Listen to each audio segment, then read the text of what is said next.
I saw the clerk at the hardware store glance at Brenda, then at the ring on her finger. She'd told him I wasn't enough. Not directly, but with a casual cruelty that ripped through the air, right there by the garden hose display. My throat tightened. She thought I wouldn't notice the look he gave her, or the way she'd flinched. My weight had been the problem, or so I'd been told. 325 pounds at the start, 2 years prior. Brenda had drawn a line in the sand, a clear boundary. 4 times a year, no more, until I was thin. It was a condition, a leverage point in our marriage that felt less like a partnership and more like a contract. I'd eaten carefully for 24 months, logging every gram, every calorie, every mile walked. The process was not enjoyable. I kept the numbers in my head, a running tally against the scale. I had hit 207 pounds just last week. 118 pounds gone. My clothes were loose, my bones more prominent. I felt hollowed out, but the number was good. I sat across from Brenda at the kitchen table, the morning sun bright on the formica. I held my coffee, lukewarm, and laid out my case. I mentioned the numbers, the effort, the constant gnawing hunger. I told her I thought I was done, that 207 was a solid weight, a healthy weight, and that the diet, the constant vigilance, was taking too much. I looked at her, expecting a nod, some understanding. Brenda shook her head, slowly at first, then with more conviction. Her eyes were hard. "No," she said. The word was flat, final. "You're not done." I waited for elaboration. She offered none. "If you quit now," she continued, her voice low, "I'll find my fulfillment elsewhere." The words hung in the air like a cloud of pesticide. My chest felt cold, a sudden vacuum. My mouth went dry. First, a jolt of disbelief. A flicker of confusion behind my eyes. Then a quiet sadness, a realization of the depth of her statement. That sadness twisted quickly into anger, hot and sharp, tightening my jaw. Finally, a wave of disgust settled over me. A sour taste in my mouth that had nothing to do with the coffee. I watched Brenda. Her eyes, usually so steady, dropped. She saw the change in my face, the progression, understood the weight of her threat. Her mouth opened, then closed. She recognized her mistake. The damage, however, was done. "My fulfillment elsewhere," I repeated, my voice a flat monotone. I set the coffee cup down with precise care, not quite a slam, but firm enough to make the ceramic clink. 2 years, Brenda. 2 years of chicken breast and kale. 2 years of refusing the second beer, the extra slice of pizza. 2 years of walking 5 miles before dawn, every single day. I did that for you. For us. And you throw it away with a single sentence. I leaned forward, my hands flat on the table. That wasn't a negotiation. That was emotional manipulation. You've jeopardized everything we built. How do I trust a person who uses intimacy as a weapon, then threatens to outsource it when the weapon doesn't work the way she wants? Brenda finally spoke, her voice softer, almost pleading. "John, I didn't mean it. You know I wouldn't. It was just... I was frustrated." I looked at her, searching for something real. Her eyes were wide, but there was no conviction in her retraction. The words were an attempt to patch a gash, but the fabric was already torn. My look must have told her I didn't believe it, because her shoulders sagged. "I need to think," I said. My voice was calm, measured. "I need to process this." I stood up, pushed my chair in, and walked out the back door. The garage was cool, dim. I sat on the old workbench, the smell of oil and sawdust a familiar comfort. The phrase echoed, "Find fulfillment elsewhere." It wasn't about the weight anymore. It was about a deeper fracture, a betrayal of intent, a deliberate disregard for my effort and our vows. The trust, once a solid foundation, was now cracked, spiderwebbed, It needed examination. I needed to know the extent of the damage. I needed to find out. After an hour, maybe more, I walked back into the house. Brenda was in the living room, curled on the couch, her face streaked with tears. She looked up, her eyes red. "I'm done with the diet," I told her, my voice devoid of emotion, completely. "And from now on, intimacy will be restricted. 4 times a year, or maybe none at all. It will be on my terms." She opened her mouth, but I cut her off.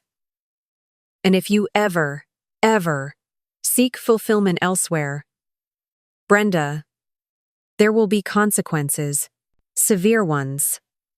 For you and for him. Any man you bring into this house or meet in secret will regret it. Our marriage will end that instant. You'll be a fancy woman, living alone, and I will never trust you again. Not one single day." I walked to the counter, grabbed my car keys, the jingle loud in the quiet room. "I'm going out. I'll be back." The door clicked shut behind me. I drove the highway for a while, the asphalt blurring under my tires, the silence in the cab a stark contrast to the earlier argument. My mind was clear, focused. The anger had subsided, replaced by a cold, calculating resolve. Brenda was likely still home, probably crying, regretting her words. That was her problem. My problem was information. I needed facts. I needed to know the truth she had guarded, or hadn't guarded. And her threat had only cemented that necessity. This wasn't about emotion anymore. This was an investigation. My own quiet, logical investigation. First, the phone records. Both the home landline and Brenda's cell phone were under my name, billed directly to my account. This was a critical detail.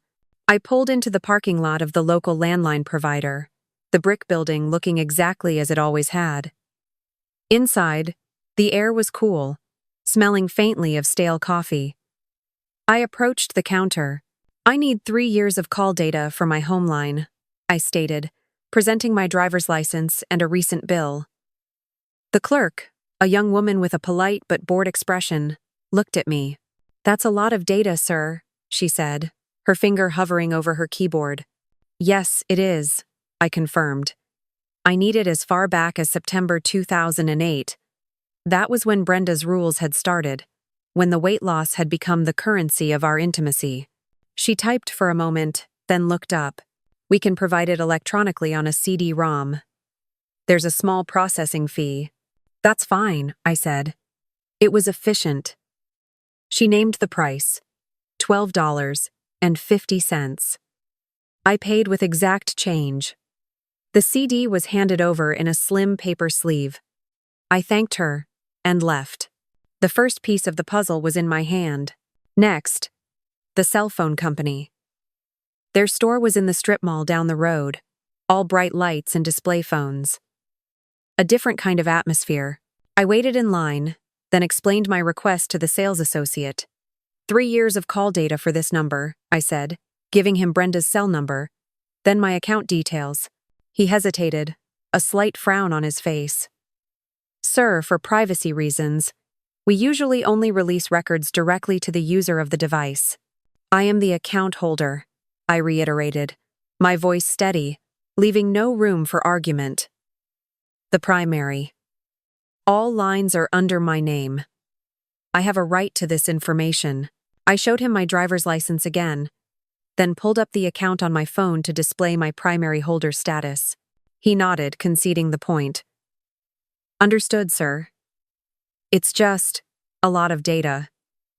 It's a manual pull for anything older than a year or so, and for a full 3 years, the fee will be a bit more substantial." "How much?" I asked. $120 for the electronic files on a CD, he said, avoiding my gaze slightly. It was excessive. A mental note was made. "Change service provider. Effective immediately." Once this was done, I pulled out my debit card. He processed the payment, then retreated to a back office. 10 minutes later, He returned with another CD, tucked into a similar paper sleeve. It covers September 2008 to current, he confirmed. Call logs, numbers, durations. I was back in my driveway by 4 o'clock. The house was quiet. I walked in slowly, scanning. Brenda was asleep on the couch, her face tear-stained, a crumpled tissue on the floor beside her. I let her be. There was no point in disturbing her now. My task was more urgent. I went to the home office, the room where we paid bills, where the computer Saturday. I closed the door behind me and turned the lock. The click was quiet, decisive. I took both CDs from my jacket pocket. My own desktop computer hummed to life. I created a new folder, labeled Project, then inserted the landline, CD. The files opened, raw data in spreadsheets.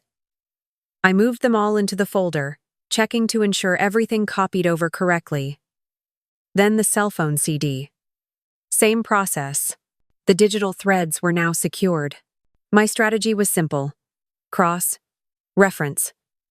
I opened the first spreadsheet, the home phone data. I would start from September 2008, the exact month her restrictions began. I created a new document, a blank ledger for my findings. Number, date, time, duration. I began to scroll, methodically, looking for anything unusual. Any numbers not immediately recognizable. Any calls outside of routine. This would take time. I was only a few minutes into the home phone records, compiling my first set of numbers from late 2008, when I heard it. A faint click, then the distinct rattle of the doorknob. Someone was trying to get in. My reflexes were sharp. I saved the spreadsheet I was working on, minimized all the windows, and dragged the project folder into a hidden subfolder I'd created years ago. The CDs, along with the receipts, went into the pocket of my jacket, which I tossed onto my chair, partially covered by a sweater.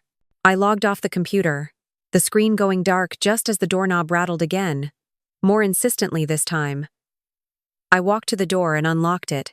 When I opened the office door, Brenda stood there, her face blotchy and swollen, eyes red-rimmed, nose running. Her hair was a mess, as if she'd been pulling at it. She looked like she had been crying for hours. She looked at me with an expression I hadn't seen in a long time, not since early in our marriage when she'd accidentally backed into the neighbor's mailbox and thought I'd leave her. Pure, unadulterated shame. John. She choked out, her voice rough. Oh, John. I am so sorry. So incredibly sorry. She took a step closer, then stopped, as if sensing a barrier. What I said. It was awful. Cruel. I know it hurt you. It was a terrible, selfish thing to say. Her gaze dropped to the floor. And I had no right. The diet was yours. Your choice. Not mine to dictate. Not mine to threaten you over. She looked up again, her eyes pleading. Can you ever forgive me? I looked at her, my expression unreadable. Forgiveness. It was a big word. A complicated word. I had already made a decision. A cold, logical one. But I needed to address her directly first. I can forgive you for the words, Brenda, I said. My voice even. Measured. For the intention behind them, maybe. But that forgiveness is based on what I know now. Only what I know right now. I paused, letting that sink in. She flinched slightly. Do you understand what I sacrificed? I continued, not raising my voice, but making sure every word landed. 2 years. 2 years of controlling every single bite, every single impulse. 2 years of pushing myself, always with that goal in mind. And 2 years of no intimacy. All for you. All because you made it a condition, and then you just dismiss it. Threaten to go elsewhere if I don't keep going. As if my effort was meaningless. I shook my head slowly. The diet is over. I've told you that. I'm done. My body has been pushed enough. My mind has been pushed enough. I've hit my breaking point on that. But now we have another problem. The gorilla in the room, as they say. I looked straight into her red eyes. I need to know. Have you cheated? Have you at any point sought that fulfillment elsewhere you spoke of? Her face went pale, then a flush rose to her cheeks. She started to speak, but I held up a hand. Don't rush this. Don't lie. Because if you lie now, and I find out later, there will be no coming back. None. I can't live with the uncertainty. It would consume me, Brenda. It would drive me crazy, wondering every single day. I laid out the terms, clearly, precisely. For us to move forward, for there to be any hope, there are two conditions. 1, absolute, complete honesty about the past, every single detail. And 2, no future infidelity, not a single slip. Ever. I am holding you fully accountable for this mess. Your impulsive words, your thoughtlessness, your cruelty. You made this bed. You have to lie in it. You have to live with these consequences until, if ever, my trust can be rebuilt. Brenda had clearly expected an easy absolution, a tearful embrace. Her face fell as my words, delivered without heat, but with immense weight, slowly registered. She had hoped for the slate to be wiped clean. Instead, she was staring at a long, arduous path of rebuilding, with no guarantee of success. She nodded, a slow, heavy movement of her head. It was a resigned agreement, not a willing one. The weight of it settled on her. She didn't say anything else, just turned away from the office door and walked slowly down the hall, back toward our bedroom. I heard the faint sound of her crying, muffled, as she disappeared from sight. I closed the office door again, locking it, and returned to the quiet hum of the computer. The lock clicked into place, a small, satisfying sound. I sat back down at the computer. Brenda's tears were a background hum in my mind, but they didn't deter me. This was about facts now, cold, hard facts. My efficiency, once a trait admired by my former employers, kicked in. I went back to the home phone logs. I had a rough list of family, friends, and local businesses. I filtered the spreadsheet, separating known contacts from anything unfamiliar. Most of the unfamiliar numbers were short, single calls. Telemarketers. Wrong numbers. Nothing stood out in the landline data for the first several months. Then, I opened Brenda's cell phone data. This was the primary focus. I sorted the massive file chronologically, starting from September 2008. The first few months of my diet had been the hardest. For both of us. My irritability. Her frustration with my progress. I scrolled down, slowly, scanning each entry. Numbers, dates, times, durations. I cross-referenced each number against my internal list of known contacts. Her mother, her sister, a few close friends. The initial data was unremarkable. Then I saw it. A number. It appeared in late November 2008. Unfamiliar. I copied it to a separate document, a temporary scratch pad. A few days later, it appeared again. And again. The calls weren't daily, but they were frequent enough to be noticeable. I noted the durations. Often 6, 8, even 10 minutes. Not quick calls. And the timing was odd. Many of them were late at night, after I was in bed, or early in the morning. Before I was fully awake, I continued to scroll through the months, tracking this single unknown number. December 2008, January 2009. The pattern emerged with chilling clarity. The frequency of calls to this number seemed to coincide with the periods I was struggling most with the diet, when I was particularly hungry or irritable, or, perhaps more tellingly, when Brenda seemed most stressed about my progress or our lack of intimacy, a week where I'd hit a plateau, or a weekend where we'd argued about my restrictive eating, often showed a cluster of calls to this number. It was a digital diary of her discontent, marked by these specific exchanges. I stopped at one point, copied the number, and ran it through an online reverse directory search. As expected, it came back unlisted or prepaid mobile. A burner phone. My suspicion solidified into something heavier, colder. Call logs were one thing, but action required resources.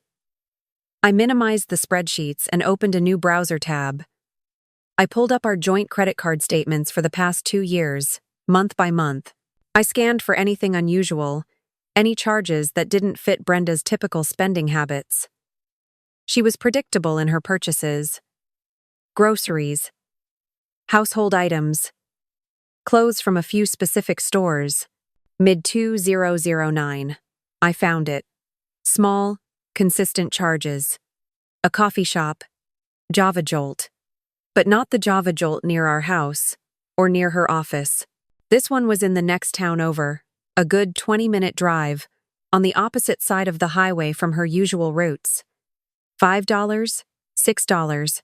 Not much, but recurring, usually once a week, sometimes twice. Always on a Tuesday or Thursday afternoon. I remembered those afternoons. Brenda would say she was running errands or just needed to get out for a bit. I'd asked her once, casually, why she was in that particular part of town. She'd mumbled something about a specialty store, a sale she'd heard about, or a specific brand of yarn. Vague excuses, easily dismissed at the time. Now, they fit. They fit too well. I logged all the discovered suspicious call data, the number, the dates, the times, the durations into a separate, encrypted digital file I named Evidence. Then I added the financial anomalies, the coffee shop charges, the dates, the location. A profound, unsettling certainty settled over me. The vague suspicions I'd felt earlier were gone, replaced by concrete, logical observations. The data points connected, forming a clear, albeit incomplete, picture. Raw data was a powerful tool, but it only told part of the story. It was a map, not the territory itself. It required validation. I leaned back in my chair, exhaling slowly. My next steps were clear. The investigation would escalate. I spent the next 2 days in the home office, whenever Brenda was out or asleep. I built a new spreadsheet, one that was more precise. Each row detailed a suspicious call, the exact date, the precise time, the duration in minutes and seconds, and the mysterious caller's number.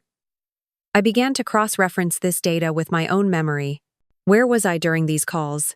At work? At the gym? Asleep? More importantly, where was Brenda?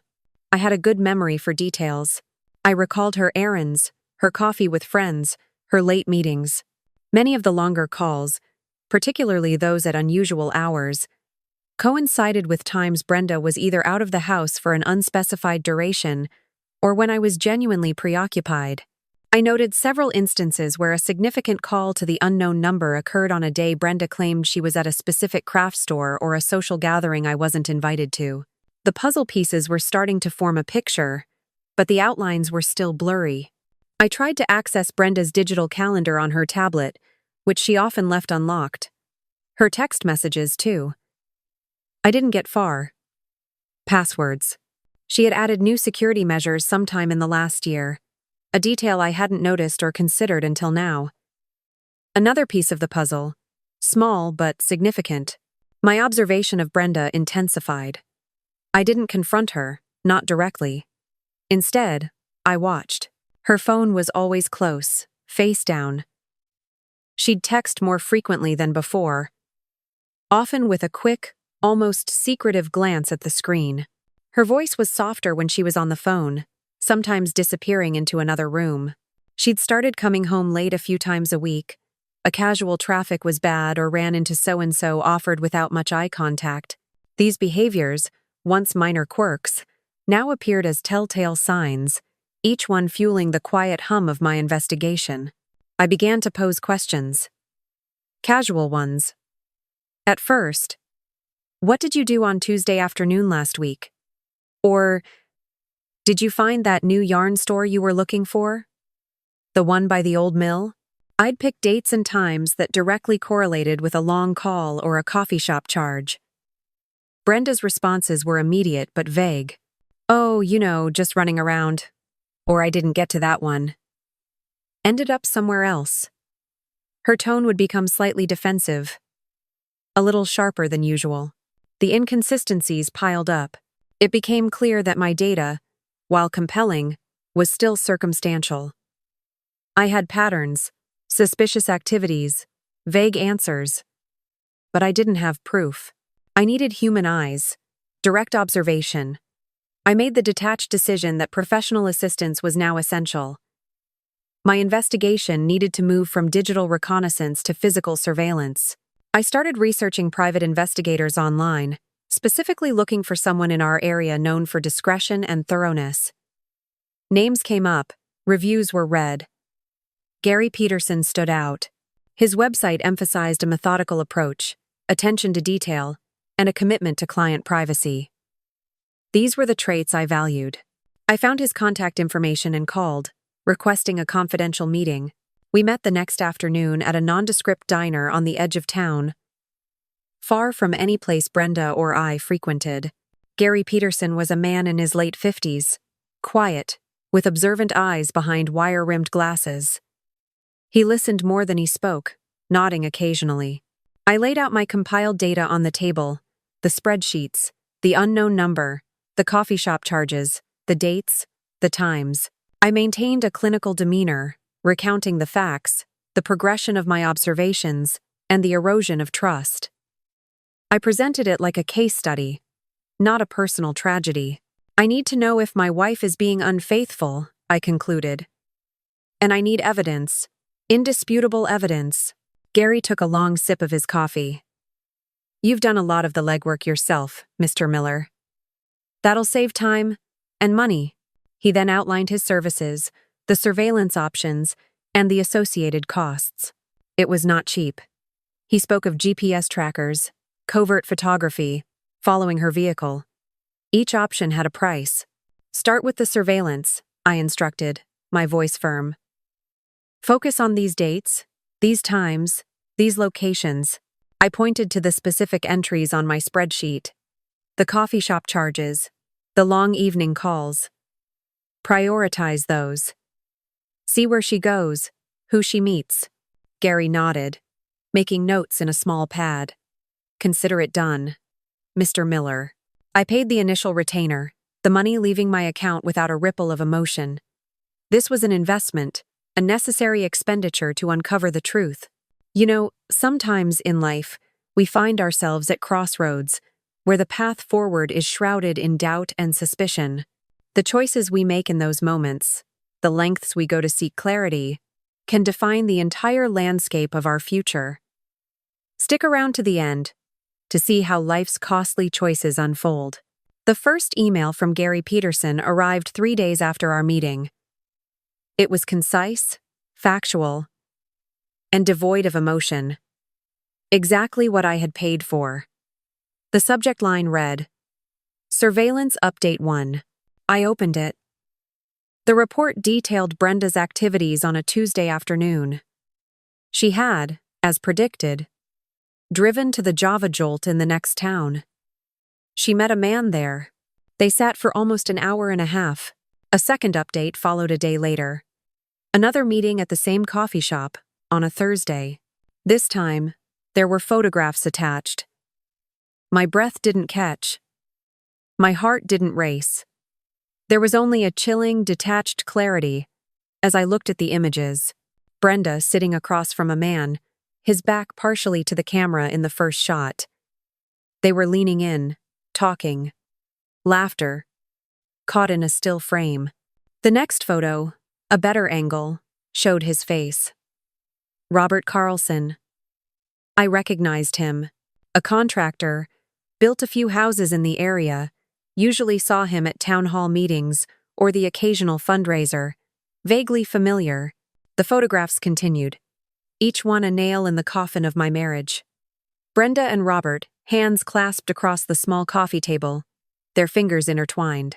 A smile on Brenda's face I hadn't seen directed at me in years. It wasn't angry or sad, just a factual observation. The evidence was building, piece by undeniable piece. Gary's subsequent reports documented more than just coffee meetings. The surveillance escalated as the pattern of the suspicious calls and spending solidified. He captured Brenda and Robert driving together, sometimes in her car, sometimes in his dark pickup. Then, a new location emerged. A secluded, older apartment complex on the outskirts of town, one I'd barely noticed before. Photographs showed Brenda's car, a silver sedan, parked outside a specific building in the complex. Day after day, on different days of the week, her car would be there, sometimes for 2 or 3 hours. On other occasions, the reports detailed, her car would be parked there overnight. The evidence accumulated, indisputable. Each image, each timestamp, was a cold, hard fact. Finally, the comprehensive report arrived. It was delivered in a sealed envelope to my home office. Gary had left it tucked under the mat. Inside, along with the printed reports and dozens of high-resolution photographs, was a small USB drive. I inserted it into my computer. The last piece of evidence was a short video segment. It showed Brenda and Robert Carlson standing outside the apartment building. It was dusk. They were talking. Then he pulled her close. An embrace. And then, a clear, unmistakable kiss. Lingering. A full, intimate kiss. The video quality was good enough to show the expression on Brenda's face. Not regret, not hesitation, but contentment, fulfillment. I watched it twice. My stomach did not churn. My eyes did not water. My hands remained steady on the keyboard. It was simply a confirmation. The cold, hard facts, logically deduced from data, now visually confirmed. My hypothesis was proven. The infidelity was not a possibility. It was a certainty. I called Gary Peterson. The report is comprehensive, I told him. My voice was calm, neutral. The evidence is sufficient. He gave me his fee, the remaining balance. I paid him through an online transfer, without a single question or additional comment. He had delivered precisely what I needed. I methodically copied all the gathered evidence, the call logs, the financial records, the surveillance reports, the photographs, the video into a new encrypted folder. I named it Case Files. This was for the inevitable legal proceedings, the dissolution of a marriage that had, for me, ended with a cold truth. The gorilla in the room had not only been addressed, as I told Brenda, but it had been meticulously, thoroughly exposed. And now, I knew exactly what I had to do. The house was quiet. I had spent the afternoon ensuring everything was ready. I waited for Brenda to come home, sitting at the kitchen table. An unnerving calm had settled over me, a stillness I hadn't felt in years. On the table, directly in the center, I had placed Gary Peterson's complete report. It was thick, bound. Beside it, fanned out, were the most damning photographs. Brenda and Robert Carlson at the coffee shop, holding hands. Brenda's car at the apartment complex. And the final, undeniable image of them kissing. The garage door rumbled, then the back door opened. Brenda walked in, her purse slung over her shoulder. She stopped dead, just inside the kitchen. The silence was too loud. My posture, rigid and unyielding, must have been apparent. She looked from me to the table, her eyes narrowing slightly, a flicker of confusion. "Sit down, Brenda," I said.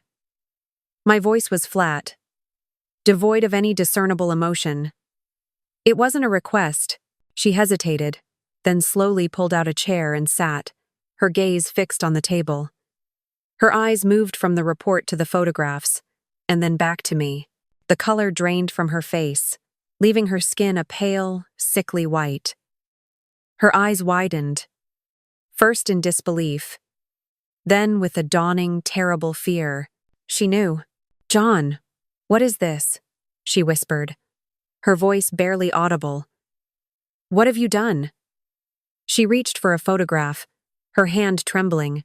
"This," I stated, gesturing to the spread of evidence with an open hand, "is what I found out, Brenda. Exactly what I told you I would find out." She tried a hurried denial, a desperate, automatic response. "No, John. You don't understand. It's not what it looks like. I can explain." I cut her off, my voice steady, unyielding. November 28th, 2008, 10:47 p.m. 8 minutes.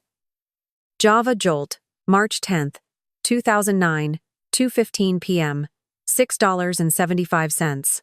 Apartment Complex, June 12th, 2010, overnight. I recited the data, precise and cold, directly from the report's executive summary. Each date, time, and location was a brick in the wall I was building between us. I systematically laid out the full extent of my methodical investigation. You threatened me. You used our intimacy as a weapon, then threatened to seek fulfillment elsewhere if I didn't perform to your standards.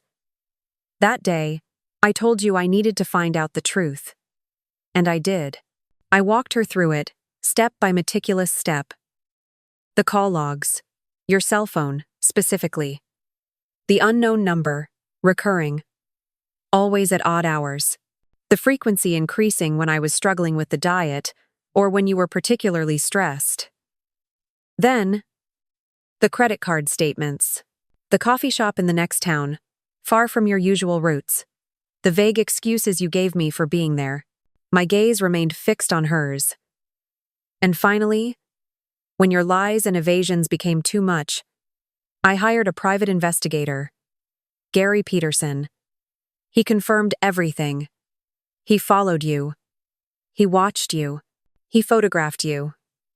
And he videoed you. I picked up the image of her and Robert embracing. Robert Carlson, a contractor. You two, holding hands, meeting at the apartment complex, spending hours there, overnight stays. And then, the kiss. Brenda finally broke down. The carefully constructed facade shattered. She crumpled in her chair, sobbing uncontrollably. "John, please," she choked out, her voice ragged with raw guilt and profound desperation. "I'm so sorry. I swear it just happened. I made a mistake. Please, don't do this." "It's already done, Brenda," I stated, my voice flat. "Our marriage is over. I want a divorce." She stared at me, tears streaming down her face, but I offered no comfort. "I've already retained an attorney. The legal paperwork has been initiated. You have 24 hours to gather your essential belongings and move out of this house." I had already considered her immediate future. "I've arranged for temporary lodging for you at the extended stay suites downtown. It's paid for the first week. You can figure out the rest from there." Brenda was left utterly stunned, her world collapsing under the stark, methodical weight of my truth. There was no argument left for her. No denial that could stand against the irrefutable evidence. She simply sat there, broken, silent, with nothing left to say. Brenda left the next morning. She carried a single duffel bag, a small purse, and a cosmetic case. She didn't look at me as she walked past the kitchen, past where I stood by the sink. Her face was still blotchy, her movements slow, defeated. She opened the back door, walked to her car, and drove away. I watched her go, impassive, no discernible change in my expression or my internal state. Her departure was a confirmation, not a moment of grief. The moment her car was out of sight, I began. I changed every lock in the house, a methodical process that took the better part of an hour. Then, I systematically started severing all joint ties. Bank accounts were separated, credit cards canceled, utilities transferred into my sole name. It was efficient, unemotional. Each action was a step towards a new, unshared future. My attorney, Mr. Davies, was an older man, pragmatic and direct. I presented him with the entirety of my case files, the detailed call logs, the credit card statements, Gary Peterson's reports, the photographs, the video. He reviewed everything methodically, his expression unreadable. "Mr. Miller," he finally said, looking up from the documents, "this is, by far, the most comprehensively documented case of infidelity I've seen in 30 years. Your position is exceptionally strong. We will proceed for divorce on grounds of adultery. Given this evidence, I anticipate a highly favorable outcome for you." His assessment was clinical, exactly what I expected. Brenda's attempts at reconciliation started within days. Text messages, tearful, pleading, full of apologies and promises of change. Phone calls, unanswered. I ignored them all. There was nothing left to say. The time for apologies had passed the moment she made her threat. I informed my closest friends and some family members. The news was met with a mix of shock and quiet understanding. They knew of my 2 years of disciplined dieting, the sacrifices I'd made. Their support was unwavering, not just for me, but for the logical, methodical way I had handled the situation. They saw the cold truth for what it was. News travels fast in a small community. Robert Carlson, the contractor, found his professional reputation suffering. Projects fell through. Clients grew hesitant. The affair, once a secret, became an open topic of conversation. A moral consequence, not just for Brenda, but for him as well. The divorce proceedings were remarkably swift. Brenda, confronted with the overwhelming and meticulously collected evidence, could not contest. There was no defense. I secured the marital home, a place of quiet solitude now. The division of assets was heavily in my favor, a just outcome for the circumstances. Brenda faced significant financial instability, coupled with the social ostracism that inevitably follows such a public revelation in our town. Her attempts to rebuild her life would be difficult, hindered by her past actions, a direct result of her own choices. I often thought back to the 2 years of the arduous diet, the constant hunger, the meticulous tracking. The irony was profound, bitter. All that effort, all that sacrifice, predicated on a promise that was, for her, conditional and ultimately hollow. Her manipulation had instigated my investigation, revealing a deeper truth than just my weight. The emotional cost was immense, a silent weight that settled deep within me. But alongside it, there was a grim, cold satisfaction. I had not reacted in anger or blind rage. I had sought the truth, meticulously, logically, and I had uncovered it completely. The fog of doubt was gone, replaced by undeniable facts. I moved forward, a colder, more logical man. The methodical unraveling of my marriage, the stark consequences of betrayal, had reshaped me. Trust, once freely given, was now a commodity to be earned, proven, and guarded with an unwavering vigilance. The lasting impact of Brenda's threat, her subsequent actions, and her ultimate unraveling resonated within me, a potent, permanent reminder of trust, fractured beyond repair.